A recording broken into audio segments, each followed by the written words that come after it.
구약성경 91페이지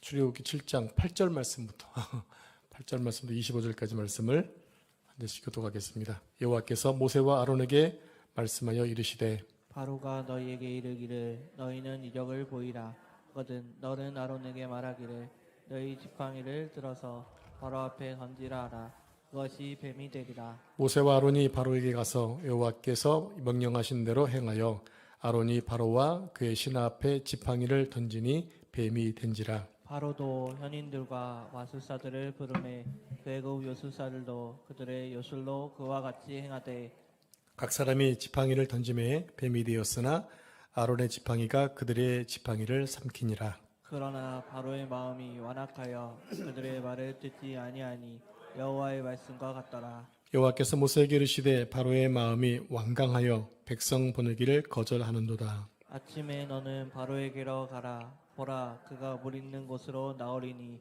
너는 나의 강가에 서서 그를 맞으며 그 뱀 되었던 지팡이를 손에 잡고 그에게 이르기를 히브리 사람이 하나님 여호와께서 나를 왕에게 보내어 이르시되 내 백성을 보내라. 그러면 그들이 광야에서 나를 섬길 것이니라 하였으나 이제까지 내가 듣지 아니하도다. 여호와가 이같이 이르노니 내가 이로 말미암아 나를 여호와인 줄 알리라. 볼지어다 내가 내 손의 지팡이로 나일강을 치면 그것이 피로 변하고 나일강의 고기가 죽고 그 물에서 악취가 나리니 애굽 사람들이 그 강물 마시기를 싫어하리라 하라. 여호와께서 또 모세에게 이르시되 아론에게 명령하기를 내 지팡이를 잡고 내 팔을 애굽의 물들과 강들과 운하와 목과 모든 호수 위에 내밀라 하라. 그것들이 피가 되리니 애굽 온 땅과 나무 그릇과 돌그릇 안에 모두 피가 있으리라. 모세와 아론이 여호와께서 명령하신 대로 행하여 바로와 그의 신하의 목전에서 지팡이를 들어 나일강을 치니 그 물이 다 피로 변하고 나일강의 고기가 죽고 그 물에서는 악취가 나니 애굽 사람들이 나일 강물을 마시지 못하며 애굽 온 땅에는 피가 있으나 애굽 요술사들도 자기들의 요술로 그와 같이 행함으로 바로의 마음이 완악하여 그들의 말을 듣지 아니하니 여호와의 말씀과 같더라. 바로가 돌이켜 궁으로 들어가고 그 일에 관심을 가지지도 아니하였고 애굽 사람들은 나일강 물을 마실 수 없으므로 나일강가를 두루 파서 마실 물을 구하였더라. 여호와께서 나일강을 치신 후 이래가 지나니라. 아멘. 이 말씀은 살아계신 하나님의 말씀입니다. 아멘. 오늘은 첫 번째 재앙, 피로 물든 나일강이라는 제목으로 말씀을 묵상하겠습니다. 모세와 아론은 하나님께 재서명을 받고 다시 힘을 얻어서 바로에게 나아갑니다. 그런데 이번에는 바로가 모세를 향해서 이적을 한번 보여봐 이렇게 말한 거예요. 그래서 모세가 지팡이를 던졌더니 그것이 뭐가 됐어요? 뭐가 됐습니까? 뱀이 됐습니다. 그런데 그와 똑같은 일들을 애굽의 마술사들도 행하는 겁니다. 그런데 어떤 다른 점이 있습니까? 근데 그들의 그 마술사를 던진 것은 어디까지나 속임수였어요. 마술사잖아요. 그러자 아론의 지팡이가 그 모든 마술사의 지팡이를 다 삼켰다고 말씀을 합니다. 당시 애굽의 바로들이 착용했던 왕관에는 이 코브라의 문양이 새겨져 있었다고 그래요. 코브라. 이 뱀은 바로의 왕권과 통치권을 상징하는 모양입니다. 여러분 비행기 중에도 코브라 모양을 한 비행사가 있죠. 혹시 알고 계신 분 계세요? 네, 태국입니다. 태국. 그 태국의 비행기 보면 이 모양이 코브라 모양에 딱 세우면 이 등에 딱 나온 표시가 그 코브라 모양이라고 그래요. 그래서 태국에는 코브라가 이런 뱀들이 많잖아요. 그래서 전봇대가 동그랗지가 않답니다. 전봇대가 이렇게 사각형으로 생겼어요. 사각물로 생겼거든요. 사각형이 되면 이렇게 몸 말고 올라간대요. 다 이유가 있는 거죠. 자, 따라서 아론의 지팡이 뱀이 바로의 술사들의 뱀을 삼킨 것은 하나님의 권세 앞에 바로의 권세가 감히 대항할 수 없다는 것을 알려주신 이적이었습니다. 자, 구체적인 예로서 세 번째 재앙부터 감히 애굽의 마술사들이 모세를 따라서 똑같은 이적을 베풀지를 못합니다. 마침내 바로는 출애굽을 허용하게 되는 자리까지 나아가게 되는 거죠. 어떻게 보면 마술사들은 모세를 대항해서 자신들의 마술사의 힘을 통해 하나님의 힘을 꺾으려고 했는지도 모르겠어요. 그런데 첫 번째, 두 번째까지는 똑같은 이적을 행했지만 세 번째부터는 행하지 못한다라는 겁니다. 아론의 지팡이가 술사들의 지팡이를 삼킨 것을 보자 여호와의 말씀대로 바로의 마음이 강팍하고 완악해졌다고 기록합니다. 여기서 마음이 강팍하다는 말은요, 마음이 단단해져서 고집이 세졌다라는 것입니다. 여러분, 고집 세신 분 혹시 계시나요? 네, 누가 하셨죠? 본인이 센 겁니까? 남이 센 겁니까? 예, 고집 세신 분 만나보셨나요? 황소고집 뭐 이런 분이잖아요. 그래서 뭐 성이 채씨면 채고집, 뭐 강씨는 강씨고집 그러는데 문씨도 꺾으면 곰이잖아요. 곰씨 뭐 이런 고집이 있다 하더라고요. 예, 고집 센 걸 이렇게 비유해서 하는 얘기들인데 지금 바로의 마음이 강팍해져서 그의 고집이 세졌다는 표시가 바로 마음이 강팍하다는 의미고요. 또 완강하다는 의미가 뭐냐면 근심으로 가득 차서 마음이 엄해졌다 이런 뜻을 가지고 있어요. 사실상 애굽왕 바로는 뜻밖의 경우를 만나게 된 거예요. 이름도 생소한 여호와라는 신이 보낸 이 허접한 히브리 노예의 수장인 모세와 아론이 지팡이로 부린 이 마술이 자신의 마술사들보다 뛰어나다는 사실을 눈으로 목격했을 때 얼마나 화가 나고 충격적이고 자존심이 상했을까요? 지금 자기 나라는 어떤 나라입니까? 히브리와 많은 백성들을 지배하는 나라의 왕이잖아요. 또 왕궁에 있으면서 왕이 원하는 대로 마술을 베풀어주는 그러한 능력 있는 술사들이잖아요. 근데 자기가 지금 마주하고 있는 나라는 어떤 나라 왕입니까? 어떤 나라 백성입니까? 히브리 민족, 즉 400년 동안 종살이하고 있는 그 민족의 수장이 나타나는 것, 그들이 부린 어떤 꾀에 자신의 마술사가 넘어가는 것을 봤을 때 자존심이 극히 상할 수밖에 없었던 거예요. 여러분, 아르헨티나, 브라질하고 대한민국이 축구했습니다. 한국이 3대2로 이겼습니다. 우리한테는 축제지만 아르헨티나한테는, 브라질한테는 뭐가 되는 거죠? 치욕이 되는 거예요. 우리 지금 대한민국 축구가 지금 난리가 났지 않습니까? 23세도 베트남한테 또 져가지고 아주 굴욕을 당하고 있습니다. 우리는 당연히 금나라한테는 이길 줄 알고 있었는데 게임을 져버렸네요. 우리는 너무 자존심 상하지만 그들한테는 축제가 되는 거예요. 그래가지고 뭐 PK에서 이겼기 때문에 그 PK에 막았던 골키퍼를 지도했던 분이 이훈재 씨다 해가지고 이훈재가 뜨고 있잖아요. 뭐 그런 일들이 있는 것 같아요. 자, 애굽은 그 당시에 고대 근동을 다스리는 대제국이었어요. 바로의 명성은 마치 신과 같은 존재였습니다. 그래서 바로의 마술사들의 마술은 어느 나라의 술사들보다 훨씬 더 강력하고 능력이 많았을 거라는 얘기입니다. 그런데 이름도 없는 히브리 노예인 모세 앞에 아주 그냥 보기 좋게 패해버렸습니다. 그러니 이 바로의 마음이 얼마나 상했을까요? 그래서 바로는 더욱 마음이 굳어지고 엄해져서 이스라엘 백성을 내보내달라는 모세의 요구를 들은 척도 하지 않습니다. 그런데 이것은 이미 여호와 하나님께서 예고해 놓으신 말씀이었다라는 거예요. 자, 우리 함께 출애굽기 4장 21절 말씀을 같이 합독하겠습니다. 시작. 내가 그의 마음을 강팍케 한즉 그가 백성을 놓지 아니하리니. 네, 이미 모세를 부르시면서 하신 말씀이에요. 네가 가서 내 백성을 출애굽시켜달라 얘기할 때 바로는 분명히 거절할 거다. 이미 그 말씀을 해놓으신 상태였던 거예요. 그러니까 오늘 자신이 이적을 베풀고 우리 백성을 내달라는 그 얘기했을 때도 불구하고 바로는 강팍하게 완악하게 모세의 말을 거절하다는 얘기죠. 물론 모세가 처음 바로를 만나서 하나님의 말씀을 전했을 때 바로가 무시하고 오히려 이스라엘 백성들에게 더 심한 고역을 가했을 때 모세는 매우 실망했고 실족했던 것이 사실입니다.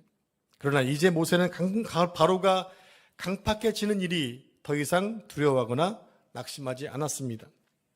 그 이유가 뭐냐면 하나님의 임재를 상징하는 하나님의 지팡이가 손에 들려 있었고 여호와 하나님이 함께 하시는 것을 알았기 때문입니다. 여러분, 우리가 이 세상을 살면서 담대해야 될 이유가 어디 있냐면 성령 하나님이 우리 가운데 있기 때문이에요. 우리가 그것이 없으면 우리는 두려울 수밖에 없는데 하나님이 계속 말씀하세요. 내가 너희 안에 있잖아. 이게 얼마나 놀라운 비밀인지 모릅니다. 성령이 지금 우리 안에 들어와 계신 거예요. 그러니까 내가 어디 가도 그분은 있어요? 안 계세요? 늘 있는 거죠. 그게 큰 복이고 그게 큰 능력이라는 겁니다. 여러분 세상을 두려워하지 마십시오. 하나님이 여러분과 함께 계시고 여러분 속에 계시기 때문입니다. 자, 이제 여호와 하나님은 두 번째 기적인과 동시에 첫 번째 재앙을 준비하셨습니다. 그것은 나일강을 피로 물들게 하는 재앙이었습니다. 이것이 모세와 아론에게는 하나님의 기적이었지만 바로와 그의 신하들에게는 하나님의 재앙이 된 것입니다. 자, 그렇다면 하나님은 왜 나일강 물을 핏물로 만들어 버렸을까요? 왜 나일강을 피로 만들어 버렸을까요? 나일강은 애굽의 젖줄입니다. 그래서 애굽 사람들은 나일강을 신으로 섬겼습니다. 애굽 사람들은 고대로부터 나일강을 크놈이라는 신으로 섬기고 있었어요. 또 나일강을 또 오시리스라고 하는 그 신으로 숭배했는데, 이 오시리스라는 이 신은 고대 이집트 신화에 나오는 신으로서요 풍요를 상징합니다. 여러분 대부분 가나안 지역에 있던 전 세계에 있는 모든 신의 특징은요 풍요를 상징하고 다산을 상징을 해요. 여러분 사도 바울이 사도행전에서 3차 전도여행 다닐 때마다 아데미나 이런 데 가보면 많은 신전들이 있었잖아요. 그 신전들의 특징이 뭡니까? 다 다산과 풍요를 상징했다고 하는 거예요. 아마 여러분들도 예수님 믿지 않았으면 그 다산과 풍요의 신을 쫓았을지도 모릅니다. 왜? 부자 된다는데? 저 믿으면 부자 된다는데? 자식을 많이 낳는다는데? 싫어할 사람이 있을까요? 그러니까 사람이 만든 신은 어딘가 매력이 있다라고 하는 거예요. 나의 부족한 것들을 긁어주는 그 특징이 있다는 거예요. 근데 그것이 다 중요한 것은 가짜라고 하는 거죠. 그래서 오시리스는 고대 이집트 신화에 나오는 풍요를 상징하는 신이었고, 또 저승세계를 믿는 고대 이집트 종교에서 죽은 자를 다시 깨운다라고 하는 마치 부활의 신이었다고 하는 거예요. 그러니까 사람들이 그 신을 믿으면 하겠죠. 왜? 내가 죽어도 다시 산다고 하는 믿음이 얼마나 큰 겁니까? 그래서 애굽 왕은 의례적으로 아침에 나일강을 늘 방문했습니다. 그리고 바로는 해마다 6월과 7월에 이 강물이 불어오르는 절기에는 아침마다 강가에 나와서 이 오시리스라는 그 신에게 경배의 제사를 드렸다고 하는 거예요. 그게 그들의 문화였습니다. 자, 나일 강물의 높이는 날마다 왕실 감독관에 의해서 정확하게 측정이 되었다고 합니다. 그 결과로 인해서 올해는 이 땅에 풍년이 있겠구나. 물의 높이를 보고 그것을 짐작했다고 하는 거예요. 예루살렘 탈굼의 기록에 의하면 바로는 아침마다 강가를 걸었고 나일강물에서 목욕을 했다고 합니다. 그리고 바로가 마술사로서 물 위에서 점을 쳤다 이렇게 기록을 하고 있어요. 또 탈무드에 의하면 그 당시 바로는 마술사였다 이렇게 기록을 하고 있습니다. 자, 오늘 본문에서 풍요의 신 이 오시리스는 떠오르는 태양, 즉 나일강을 의미하며 바로는 아침에 이 신을 경배하기 위해 지금 나일강가로 나왔다고 하는 거예요. 여러분 지금 모세가 바로를 만난 곳이 어디란 얘기입니까? 궁전이 아니라 나일강가에서. 그전에는 어디서 만났나요? 궁전이었죠. 근데 지금은 바로가 나일강가에 나올 때쯤에 이 모세와 아론이 나일강에 가서 기다리다가 만났다는 얘기입니다. 그렇게 생각하시면 좋을 것 같아요. 그리고 하나님의 지팡이를 들고 가서 이렇게 말하라고 말씀하십니다. 우리 함께 본문 16절부터 18절까지 한 절씩 말씀을 교독합니다. 그에게 이르기를 히브리 사람의 하나님 여호와께서 나를 왕에게 보내어 이르시되 내 백성을 보내라. 그러면 그들의 광야에서 나를 섬길 것이니라 하였으나 이제까지 네가 듣지 아니하도다. 여호와가 이같이 이르노니 내가 이로 말미암아 나를 여호와인 줄 알리라. 볼지어다 내가 내 손에 지팡이로 나일강을 치면 그것이 피로 변하고. 18절 같이 읽겠습니다.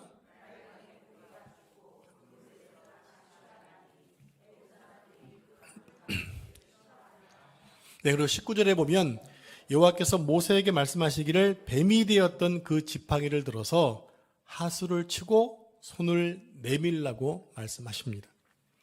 여기서 친다는 말은요, 아론이 지팡이로 하수를 치지만 하나님의 손이 하수를 친다는 그런 의미를 가지고 있어요. 모세는 명령했지만 그 하수를 가르치는 손은 누구란 얘기예요? 하나님이시라는 거예요. 그러니까 아론이 하수를 치는 것 같지만 실상은 여호와께서 나일 강물을 주셔서 피 재앙을 강력하게 이루셨다는 얘기입니다. 하나님은 뱀이 되었던 지팡이를 모세와 아론에게 주셔서 하나님의 능력의 상징이 되게 하셨습니다. 지팡이는 마른 막대기에 지나지 않았지만 하나님은 마른 막대기를 들어서도 능력을 행하시는 분임을 지금 보여주고 계시는 거예요. 여러분, 우리 가끔 기도할 때 마른 막대기 같은 나라고 기도할 때 있잖아요. 여러분, 실은 그 얘기는 나도 쓰임받을 수 있다는 그런 이중적인 예배 아닐까요? 나는 비록 막대기처럼 능력도 없고 저접하지만 하나님의 성경에 마른 막대기를 쓰셨기 때문에 나도 좀 써주십시오 하는 그런 기도 제목 아닐까 하는 생각이 듭니다. 하나님은 어떤 자든지 들어 쓸 수 있는 분이십니다. 여러분이 나는 이래서 안 되고 저래서 안 되고 하는 핑계를 댈 수 있지만 하나님은 그 핑계 대는 것까지도 들어서 쓰실 수 있는 분이라는 사실이에요. 이게 무슨 얘기입니까? 하나님 앞에 도망칠 자가 없다는 얘기예요. 그럴 바엔 아예 처음부터 순종하시는 것이 낫다는 얘기입니다. 여러분, 그러시기 바랍니다. 하나님이 무엇인가를 쓰시려고 부르시면 하나님이 나에게 감당할 능력도 주시겠지라는 마음으로 순종하시면 좋을 것 같아요. 그러면요, 시간, 물질 낭비하지 않습니다. 성경을 통해 좀 배웠으면 좋겠습니다. 자, 이제 본문 20절 말씀을 같이 합독하죠. 20절 시작.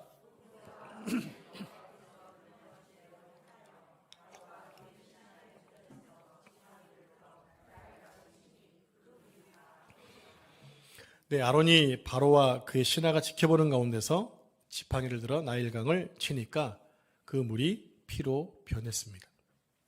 그리고 나일강을 포함해서 연못과 호수와 심지어 집안에 있는 그릇에 있는 물, 또 돌 위에 있는 물까지 모두 다 뭐로 변했다? 피로 변했다는 거예요. 강뿐만 아니라 물이란 물은 모두가 다 피로 변한 것입니다. 그래서 애굽 사람들은 마실 물이 없었던 겁니다. 나일강은 범람하기 전에는 식수로 사용하기에 부적합하다고 그래요.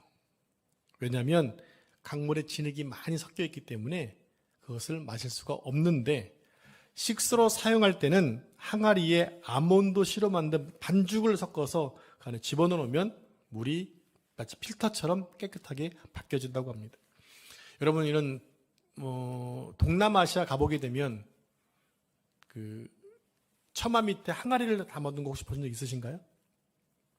물이 거기는 별로 없고 지저분하기 때문에 하늘에서 내리는 비를 받아서 이제 물이 찌꺼기가 가라앉으면 그 위에 물을 먹는 것이 있거든요. 그런 것처럼 지금 물을 먹으려면 나일강 물을 먹어야 되는데 진액이 많이 섞여 있으면 못 먹으니까 이렇게 필터 작용을 통해서 마실 물을 따로 구분했다는 얘기입니다. 그런데 6월 25일경, 지금 이 재앙이라는 게 6월 25일경인데 이 경우에는 그 물이 깨끗해져서 먹을 수가 있었다고 그래요. 그냥 필터를 거르지 않아도 먹을 수 있게 되었다는 얘기입니다. 이때 나일강 물을 먹으면 그들에겐 영생을 얻는다는 그러한 전설이 있었어요. 날짜를 정해놓는 거죠. 물이 깨끗하니까. 늘 물이 더러웠는데 물이 깨끗한 이거는 뭔가 있다라는 얘기죠. 그러니까 그 물을 먹으면 영생 얻는다. 그러니까 수많은 사람들이 그 물을 먹으려고 나일강가에 몰려있지 않았겠습니까? 지금도 많은 사람들이 그렇게 와 있을 수 있었다는 얘기입니다. 그리고 그 이후에는 물이 점점 녹색이 되고 또 붉은색으로 변해간다고 해요. 그런데 6월 25일 갑작스럽게 물이 빨갛게 바뀌어버린 거죠. 피로 변해버린 거죠. 왜냐하면 지금 시기적으로는 어떤 상태입니까? 물을 마실 수 있을 만큼 깨끗했다는 얘기입니다. 그런데 갑작스럽게 그때의 물이 어떻게 되버렸어요? 붉은색으로 바뀌어버렸어요. 자, 이제 다시 설명을 드릴게요. 그 피가 우리가 흘리는 그런 피가 아닙니다. 그런 피가 아니고 물에 여러분 녹조 끼는 거 알고 계시죠? 그 다음에 그것이 나중에 적조로 바뀌어버립니다. 그러면 물 자체가 빨갛게 바뀌어져 버리는 거예요. 나일강물이 식수로 부적합할 때는 필터를 걸러서 먹지만 그러나 농사 때에는 유기물이 풍족하기 때문에 그것은 이런 벼에는 너무 좋은 토양이 되었어요. 좋은 물이 되었어요. 토양을 기름지게 하는 물이었다는 얘기입니다. 그렇지만 그때는 먹지는 못했다는 얘기죠. 그런데 애굽의 젖줄이며 생명수인 나일강이 하나님의 재앙으로 한순간에 피로 바뀌어버렸어요. 애굽 왕과 애굽 사람들이 놀란 것이 뭐냐면 이때는 나일강물이 깨끗해지는 시기였기 때문에 이때는 맑은 물 속에서 몸을 담그면 영생 불사할 수 있다. 수많은 사람들이 그 물도 마시고 그 물에 들어가서 목욕됐지요. 그러면 여러분 연상해 보십시오. 이미 우리는 출애굽 2장에서 모세가 태어났을 때 그 물에 목욕했던 여인이 있었어요. 누구지요? 바로의 공주였습니다. 거기에 그냥 그때 괜히 들어갔던 게 아니란 얘기죠. 이 날짜 타이밍에 맞춰 들어갔을 때 영생 불사할 뿐만 아니라 아기도 얻는다라고 하는 그런 전설이 있으니까 들어갔는데 그날따라 누굴 만난 거예요? 누구를 본 거예요? 바로 모세를 본 거예요. 모세를 보면서 이 여인이 그러잖아요. 아, 히브리 아이구나라고 얘기하잖아요. 근데 그 공주는 모세를 히브리 아이로 키우지 않았어요. 아무도 모르게 자기 혼자만 알고 그 아이를 모세라고 짓습니다. 그럼 왜 모세라고 졌다고요? 제가 한번 알려드렸는데 모세, 물에서 건졌다는 뜻이 있지만 더 중요한 것은 모세라는 신의 이름이었단 말이에요. 애굽 왕 중에 투투모세 왕들의 이름이 있었던 것은 뭐냐면 그게 바로 왕의 이름이었기 때문에 그렇게 지은 거예요. 이 아이가 바로 다음에 왕이 되기를 기대하는 마음으로 공주가 이름을 졌다는 얘기죠. 자, 그런 상황이었습니다. 그런데 이 시기를 맞춰서 그러니까 감사의 예배를 드렸다고 하는 거죠. 그런데 갑자기 지금 적조 현상이 나타난 거예요. 과학적으로 이 피는요, 진짜 피가 아니라 적조 현상이었다고 합니다. 과학적으로 밝혀진 것입니다. 이것은 자연의 법칙을 만드시고 운행하시는 하나님께서 나일강의 시즌을 뒤박죽 섞어버리신 거예요. 그러니까 갑자기 여러분들 그동안 다 100% 그냥 핀 줄 알았는데 얘기하니까 갑자기 여러분 혼동되시나요? 좀 더 들어보시기 바랍니다.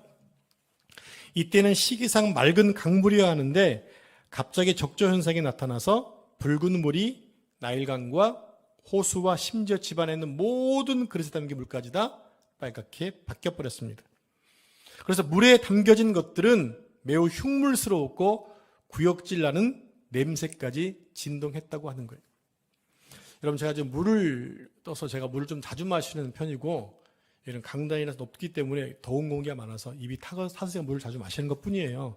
그래도 무슨 꿀 섞은 거 아니거든요. 이 물이 마시려면 먼저 입이 먹기 전에 코가 먼저 냄새를 맡잖아요. 그죠? 그래서 여러분, 하나님이 입 위에 코를 만든 거 괜히 만든 거 아니에요. 이 코를 그냥 거꾸로 안 뒤집어버리는 게 여러분 다행인 줄 아셔야 돼요. 하나님이 만드신 것은 시기적절하게 정확하게 만드신 지혜로우신 분이에요.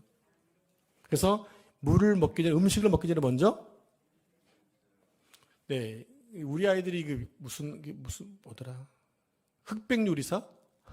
그걸 너무 재밌게 잘 보더라고요. 근데 거기서 그 심사하시는 유명한 셰프 2명이 맛을 보기 전에 먼저 코로 냄새를 맡더라고요. 그런 다음에 음식을 먹어요. 네, 우리가 무엇인가 먹을 때 그런 것처럼 이제 물을 마시려고 했는데 구역질 나니까 못 먹는 거예요. 여러분 혹시 무엇인가 음식 먹다가 너무 어떤 구리다라든지 아니면 비가 상해서 뱉어본 적 있으신가요? 중국에는 그런 음식이 많이 있지. 제가 예전에 방글라데시 갈 때 중국 쪽에 가서 아주 그냥 그 좋은 생선을 데려가지고 먹는 음식이 있었는데 그게 이렇게 비쌌거든요. 근데 국물 한번 떠먹다가 그냥 제가 토해버렸습니다. 도저히 제 비위에 맞지 않아가지고. 냄새가 그랬는데 그래도 비싸게 샀으니까 먹어봐야지 했는데 도저히 못 먹겠더라고요. 그런 냄새가 날 정도로 역겨웠다고 하는 거예요. 지금 애굽 자체가 이렇게 지금 피로 인해서 모든 백성들과 국민들이 힘들어했던 시점이라는 얘기입니다. 그리고 나일강과 호수에 있는 모든 물고기들이 산소 공급이 막히니까 때 죽음을 당하게 된 거예요. 그럼 물고기는 죽으면 어떡합니까? 다 뜨잖아요. 그리고 시간이 지나면 썩어갑니다. 그 냄새가 장난 아닙니다. 혹시 여러분들 생선 썩은 냄새 맡아본 적 있으신가요? 제가 좀 말씀을 드려도 될까요? 하지 말까요? 안 할게요, 그러면. 네, 하여간 그걸 모아놓으면 이 생선 썩은 냄새가 장난이 아닙니다. 하나님은 이처럼 애굽을 심판하실 때 전혀 근거 없는 재앙을 만들어 내신 것이 아니라 과학적으로 근거 있는 재앙을 내리셨다고 하는 거예요. 단지 그때와 시기를 하나님이 자유자재로 섞어버리신 거예요. 여러분 예를 들어 보겠습니다. 태양은 정해진 시간에 태양이 좀 도는 건 아니죠. 지구가 도는 거죠. 죄송합니다. 네, 태양에 맞춰서 지구가 돌고 달도 돌잖아요. 그러면 태양이 우리가 볼 때 그냥 넘어가니까 태양이 움직인다고 생각했을 때 태양이 멈출 수가 있습니까? 없습니까? 멈출 수가 없는 거잖아요. 근데 성경 기자에 보면 태양이 멈춘 적이 2번 있었습니다. 한 번은 언제죠? 여호수아 때. 또 한 번은 아하스 때. 2번 태양이 멈춰서 기록을 해요. 여러분, 하나님의 창조 질서에서는 태양이 멈출 수 없습니다. 근데 하나님은 당신이 만드신 거기 때문에 태양을 멈추기도 하신다라고 하는 거예요.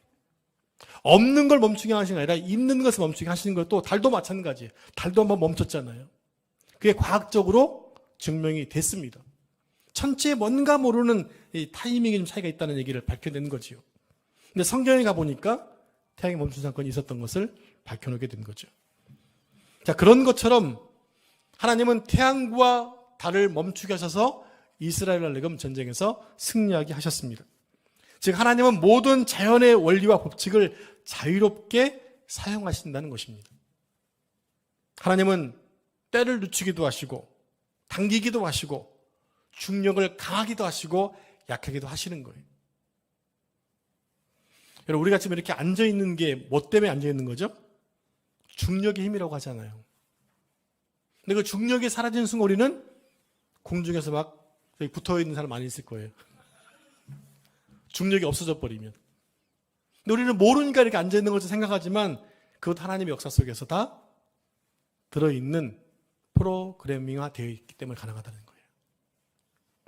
하나님의 능력으로 애굽의 모든 물들이 걸쭉한 피처럼 되었고 온 땅에 악취로 변해버렸습니다. 그래서 생명의 강인 나일강이 죽음의 강이 된 거예요. 영생을 준다고 하는 나일 강물이 재앙과 저주의 물이 되고 말았습니다. 하나님이 나일강에 재앙을 내리신 것은 애굽 사람들이 믿고 있는 나일강은 신이 아니다. 생명도 영생도 주지 못하는 그냥 강일 뿐이다. 라는 사실을 알려주신 거예요. 그런데 신기한 것은 애굽 마술사들도 피기적을 행했다고 하는 겁니다. 그들은 어떻게 피기적을 행했던 것일까요? 이미 애굽에 있는 모든 물들은 다 피로 변했습니다. 즉 그들이 피로 변하게 만들 물이 없었다라는 거예요. 성경 주석을 뭐라고 얘기하냐면 있는 피를 가지고 장난쳤다 이렇게 얘기합니다. 속였다라는 거죠. 왜? 마술사는 속이는 사람들이잖아요. 사람의 눈을 그냥 깜짝까지 속여가지고 이게 갑자기 무엇이 비둘기가 되고 왜 그거로 돈을 만드는지, 왜 진짜 돈을 못 만드는지 몰라. 그랬으면 굳이 그런 일을 할 필요가 없을 텐데, 그죠? 애굽의 마술사들은 이미 핏물이 된 물을 떠다가 마치 핏물로 바꾸는 신용을 했다고 하는 것입니다. 제가 이제 이 말씀 주면 생각했던 게 뭐냐면 예수님이 물로 포도주 만든 사건이 있잖아요. 제가 교육 파트 맡고 있을 때 전도사 때 결혼하기 전입니다. 그때 수련회를 나갔는데 그걸 얘기하고 주고 싶은 거예요. 물이 포도주로 바뀌었다고. 그래서 그걸 어떻게 제가 주전자를 갖다가 준 안쪽에다가 물감을 딱 칠해놓고 없지 한 다음에 물을 부어가지고 보니까 무슨 색이 나와요? 포도색이 나오는 거예요. 근데 얘들은 다 알고 있더라고요. 선생님 그거 속인 거잖아요. 있을 수 없는 일이니까. 근데 지금 마술사가 그렇게 행동했다는 얘기입니다. 사람의 눈을 속였다고 하는 거예요. 애굽 왕 바로는 그의 완악함으로 마치 애굽 마술사들도 기적을 행했다고 믿고 억지를 부린 것에 지나지 않다는 얘기입니다. 사람이 어떤 일에 대해서 집요하게 생각하다 보게 되면 나중에는 모든 과정을 자기의 생각대로 믿어버리는 경향이 있습니다.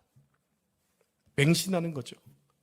그래서 거짓말을 자주 하는 사람은 나중에 자신의 거짓말을 진짜라고 믿게 됩니다.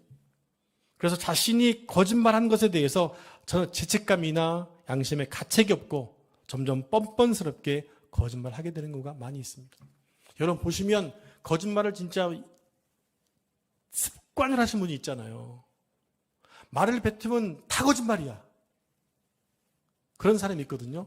그래서 바로 이렇게 자신의 말에다 진짜처럼 잘못 착각하고 사는 거죠. 그래서 양심에 화인 맞은 자는 자신의 죄를 짓고 거짓말을 밥 먹듯이 하면서도 표정이나 행동이 당당하다는 겁니다.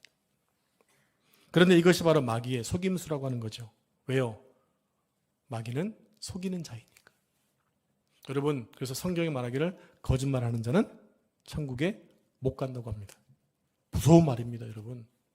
거짓말하지 마십시오. 옆 사람에게 얘기합시다. 절대 거짓말하지 맙시다.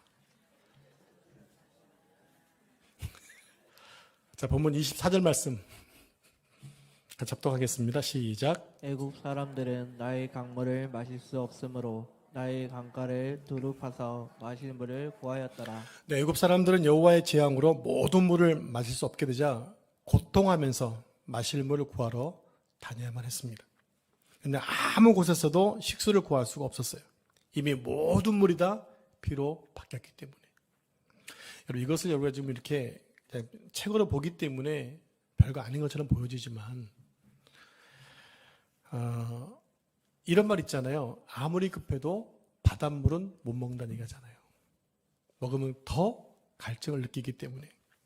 그런데 지금 애굽에 내린 재앙은 마실 수 있는 물조차 없는 상황이었습니다. 악취가 나는 물을 어떻게 마시겠습니까? 아마 마시려고 했던 사람도 있었을지 몰라요. 너무 갈증나니까. 그들은 자그마치 7일 동안 물 때문에 고통을 당하고 있었다는 겁니다. 얼마나 고통스러웠을까요? 어떻게 물을 마시지 않고 7일 견딜 수 있을까요? 너무나 고통스러웠을 것입니다. 근데 그 고통은 모든 애굽인들, 즉 어린아이들도, 연세가 많아서 어르신들도 물을 못 마시고 힘든 시간을 보낼 수밖에 없었다는 겁니다. 그러니까 재앙인 거죠. 그런데 23절에 보면 바로가 돌이켜 궁으로 들어가고 그 일에 관심을 가지지도 아니하였다고 말합니다. 바로는 한나라의 왕으로서 백성의 안위에는 관심이 전혀 없는 악한 왕이었어요. 왜 그렇습니까?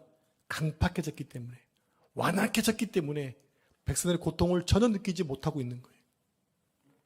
자기도 못 먹었을 텐데. 왜냐하면 모든 그릇에 있는 것 다 피로 바뀌었기 때문에 마실 물이 없는 상황인 거잖아요. 오늘날도 이 악한 사람들은 남의 아픔을 돌아보지 않습니다. 자기 때문에 많은 사람이 피해를 입고 있는데도 관심을 두지 않습니다. 그러니까 결국 정의 하나님께서 심판하신다는 거죠. 성도 여러분, 7일 동안 애굽 천지에는 피가 가득하고 물고기 썩은 냄새가 진동을 했습니다. 그런데 이 7일은 재앙이 끝나는 날수가 아니라 하나님이 다음 재앙으로 넘어가기 위해 정해놓으신 기간이었을 뿐이라는 거예요. 7일이 지나고 나면 더 무서운 재앙이 기다리고 있었다는 거죠. 근데 바로는 그것을 몰랐을 뿐입니다. 회개하지 않고 여호와의 뜻을 순종하지 않은 애굽 왕에게 7일 후에는 더 끔찍한 재앙들이 기다리고 있었다는 겁니다. 여러분, 요한계시록 말씀 보시면 회개하지 않는 자들을 심판하기 위해 7 인재앙, 다음에 7 나팔재앙, 그 다음에 7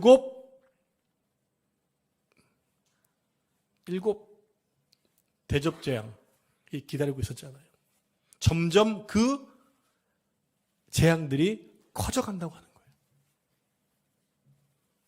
우리는 세상을 당신의 뜻대로 주관하시는 하나님을 경외해야 됩니다. 그리고 하나님을 떠나 다른 것들을 우선시하고 주인 삼은 것들을 다 내려놓아야 됩니다. 이 땅에 오직 하나님이 우리의 왕이시고 우리의 주인이십니다. 바로 여러분의 삶의 남은 생애가 하나님을 주인 삼고 하나님의 은혜 아래 거하시는 여러분 삶 되시기를 축복합니다. 기도하겠습니다. 하나님 아버지, 오늘 애굽 땅에 임한 첫 번째 재앙을 살펴보았습니다. 하나님을 떠나 풍요로움을 찾고 장수를 찾는 이 어리석은 세대에게 하나님의 유일한 왕이심을 나일강이 피로되는 사건을 통해서 보여주신 하나님, 오늘 이 시대를 사는 우리 또한 하나님이 우리의 왕이시고 온 인류의 주인이심을 고백합니다. 하나님을 경외하며 하나님을 섬기는 삶을 살도록 축복해 주시옵소서. 강팍하거나 범죄하고 거짓말하는 자가 되지 않도록 인도해 주시고 정직하고 정의로운 자, 하나님을 섬기는 자가 될 수 있도록 인도해 주옵소서. 함께 기도할 때 우리의 기도를 들어주시기 소망하오며 이 모든 말씀으로 구원자 되시는 예수님의 이름으로 기도합니다.